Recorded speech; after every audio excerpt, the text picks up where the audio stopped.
सभी को जय माता दी। स्वागत है आप सबका हमारे चैनल पर और आशा करता हूँ आप सब स्वस्थ होंगे। एक और नई जानकारी के साथ आपके सामने आज एक ऐसे विषय पर चर्चा करेंगे जो हर किसी आदमी की ज़रूरत की चीज़ है। वो है धन, रुपया, पैसा। धन की ज़रूरत सभी को है। इसके बिना जीवन यापन करना गृहस्थ आदमियों के लिए बहुत ही कठिन है। और आज के समय में जब हम महंगाई के दौर से गुज़र रहे हैं तो इसकी अधिक आवश्यकता है।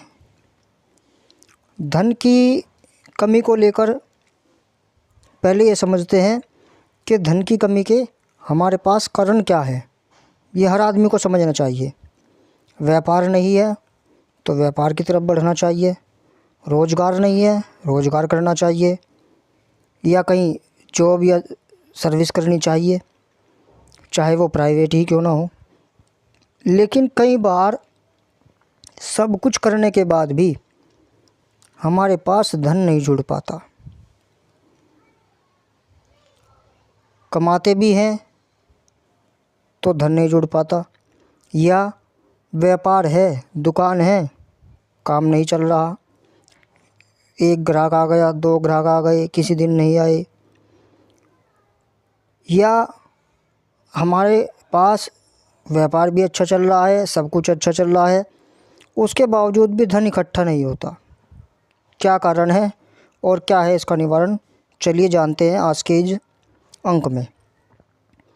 देखिए मित्रों, सबसे पहले तो हम बात करेंगे कि यदि व्यापार या दुकान जो भी आप कार्य करते हैं, या नौकरी में प्रमोशन नहीं हो रहा है, या दुकान नहीं चल रही है, उसके लिए सबसे पहले हमें एक कार्य करना चाहिए।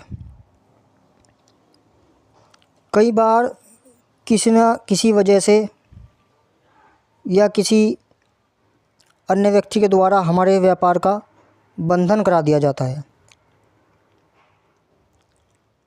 मैं इस चैनल पर आपको कोई भी अंधविश्वास वाली बात नहीं बताऊंगा और ना ही अंधविश्वास में आपको डालने की कार्य करूंगा।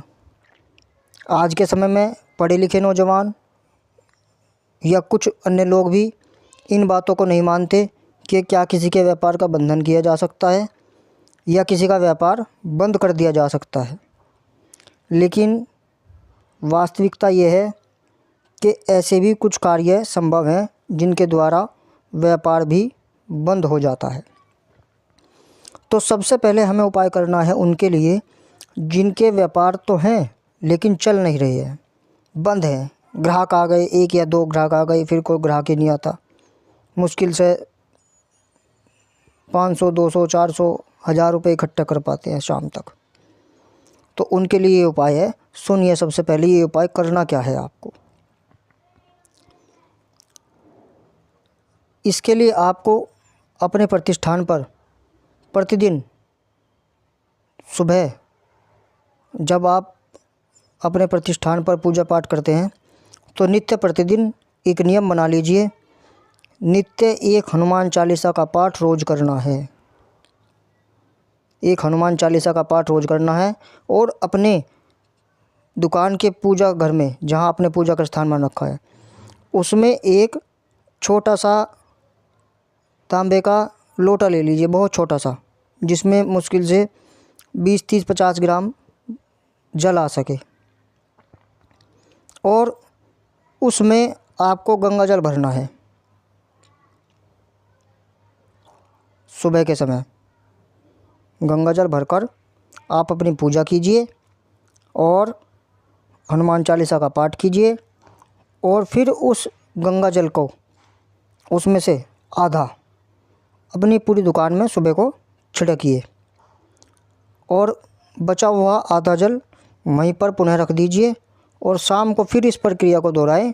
शाम को फिर हनुमान चालीसा का पाठ करें और फिर उस जल को अपनी दुकान में छिड़के।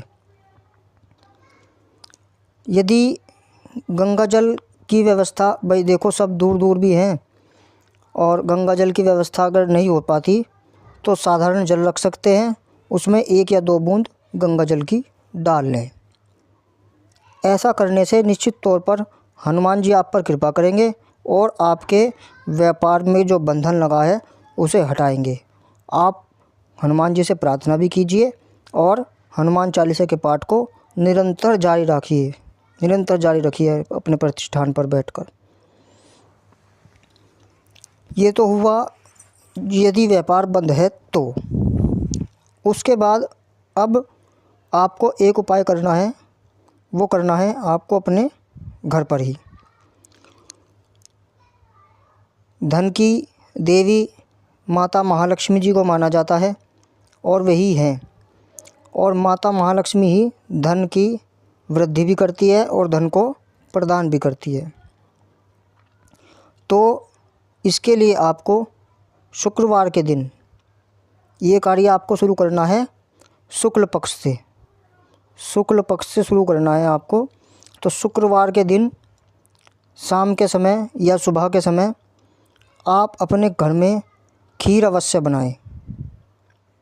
सफ़ेद दूध चावल की खीर दूध से आप अपने घर में बनाएं और उस खीर का भोग माता लक्ष्मी को अपने घर पर ही अर्पण करें तथा प्रसाद स्वरूप सब आप पूरे परिवार उसको ग्रहण करें।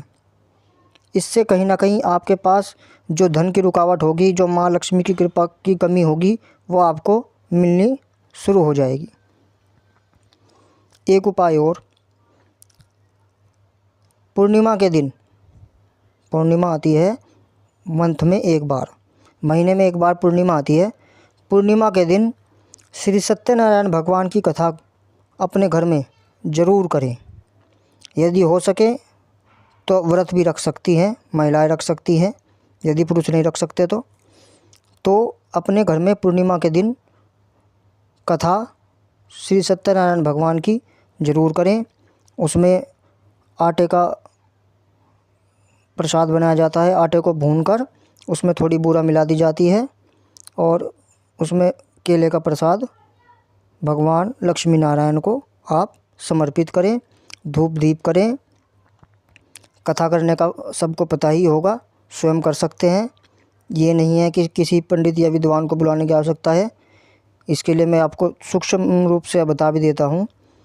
एक चौकी पर पीला वस्त्र या लाल वस्त्र बिछाएं, उस पर लक्ष्मी नारायण जी का फ़ोटो रखें या तस्वीर रखें, जो भी आपके घर में मूर्ति वगैरह हो। उसके सामने शुद्ध घी का दीपक जलाएं, धूप जलाएं। अगरबत्ती नहीं जलानी, ये मैं पहले भी बता चुका हूँ और अभी बता रहा हूँ। हिंदू धर्म में अगरबत्ती निषेध है, नहीं जलानी चाहिए। धूप दीप जला लीजिए और उसके बाद शुद्ध आसन पर बैठकर सर ढककर श्री लक्ष्मी नारायण की कथा की किताब बाज़ार में मिलती है, गीता प्रेस गोरखपुर की भी है, वो ले लीजिए और कथा का प्रारंभ कीजिए। परिवार में स्त्री कर सकती हैं यदि पुरुष को समय नहीं है, और यदि दोनों बैठकर सुबह के समय कर लें तो बड़ा ही उत्तम और अच्छा रहेगा। आप श्री सत्यनारायण भगवान की कथा कीजिए, प्रसाद स्वरूप सबको बांटिए। थोड़ा सा दूध में तुलसी के पत्ते रखकर उसको चरणामृत बनाइए। और रविवार के दिन तुलसी नहीं तोड़ी जाती, पूर्णिमा के दिन तुलसी नहीं तोड़ी जाती, अमावस्या के दिन भी तुलसी नहीं तोड़ी जाती, तो आप एक दिन पहले ही तोड़कर रख लें। प्रसाद स्वरूप भगवान को भोग लगाएं और फिर वो प्रसाद स्वयं ग्रहण करें। आस पड़ोस में भी दे सकते हैं, कोई हर्ज नहीं है। एक उपाय हुआ ये। अब एक उपाय है उनके लिए कि जिनके घर में धन तो बहुत आता है, लेकिन वो धन कहीं ना कहीं गलत कार्यों में चला जाता है। ये जैसे कि बीमारी से ग्रसित हैं, बीमारियां ठीक नहीं होती घर में से, उसमें धन व्यर्थ हो रहा है। कोर्ट कचहरी के चक्कर चल रहे हैं, पुलिस के चक्कर चल रहे हैं, या किसी इसी तरह से कि जिसकी जो धन अनावश्यक रूप से खर्च हो रहा है, यानी वो बिना किसी ज़रूरत के खर्च हो रहा है, जो किसी व्यर्थ के कार्यों में खर्च हो रहा है, उनके लिए है। यदि आपका धन में भी ऐसा है, आपके घर में भी ऐसा है, तो उसके लिए आप श्री सूक्त का पाठ कीजिए। श्री सूक्त महालक्ष्मी जी का ही है। प्रतिदिन अपनी पूजा में श्री सूक्त का पाठ बढ़ा लीजिए। श्री सूक्त का निरंतर आप पाठ करते रहेंगे, धीरे धीरे आपके घर में धन की हानि होनी बंद हो जाएगी, या बार बार चोरी हो जाती है, डकैती पड़ जाती है, कुछ इस तरह की घटनाएं अगर हैं तो श्री सूक्त का पाठ कीजिए, आपके घर से ये सब हट जाएंगी और आपको निरंतर धन की वृद्धि होती रहेगी। आप धन जितना अर्जित कर पाएंगे, बचा पाएंगे, उतना आपका धन बचेगा, व्यर्थ के कार्यों में नहीं लगेगा। बीमारी के लिए मैंने पहले एक उपाय पहली वीडियो में बताया भी है, आप जाकर वो वीडियो देख लीजिए, उससे भी आपको कहीं ना कहीं बहुत लाभ मिलेगा। और ये जितने भी मैंने उपाय आपको बताए हैं, ये आप सारे के सारे उपाय ही यदि कर लें तो सोने पे सुहागा होगा। आपको किसी भी तरह से कहीं भी कोई परेशानी महसूस नहीं होगी और किसी भी तरह से धन की आपके यहाँ कमी नहीं रहेगी। धन की कमी से मतलब ये नहीं है कि आपके पास इतना धन आ जाएगा कि आपको बस आप करोड़पति बन जाएंगे, ये मतलब नहीं होता। कमाई उतनी ही है लेकिन बचत होनी शुरू हो जाएगी। व्यापार नहीं चल रहा तो व्यापार चलना शुरू हो जाएगा कहीं ना कहीं आपका। ये थे आज के उपाय, और ऐसा कोई उपाय नहीं है, ना ही मैं ऐसे कोई उपाय बताता जिनसे आपको मन को भी ठेस पहुँचे और कहीं ना कहीं आप अंधविश्वास में पड़े कि तकिए के नीचे 2 लौंग रख लो, छप्पड़ फाड़ कर धन बरसेगा, पानी में ये चीज़ बहा दो, नदी में ये चीज़ बहा आओ, इससे छप्पड़ फाड़ कर धन बरसेगा। कहाँ से बरस जाएगा भैया? ऐसा नहीं है। कर्म करने से ही धन मिलेगा, पुरुषार्थ करने से ही धन मिलेगा। इसलिए आप अपने कार्य में, व्यापार में ध्यान लगाइए, मन लगाइए और पूरी श्रद्धा के साथ भगवान का पूजा पाठ कीजिए। आपको निश्चित तौर पर कह सकता हूँ सफलता ज़रूर मिलेगी। जीवन में कभी निराश मत होइए। आज कम कमाए हैं तो क्या पता कल हम ज़्यादा कमाएं। और आप अपने व्यापार में ईमानदारी और सच्चाई के साथ अपने व्यापार को आगे बढ़ाइए। आपके घर में मंगल कार्य हों, आपको सब कार्य सिद्ध होते रहें, आप पर भगवान की कृपा बनी रहे। इन्हीं शुभकामनाओं के साथ जय माता दी।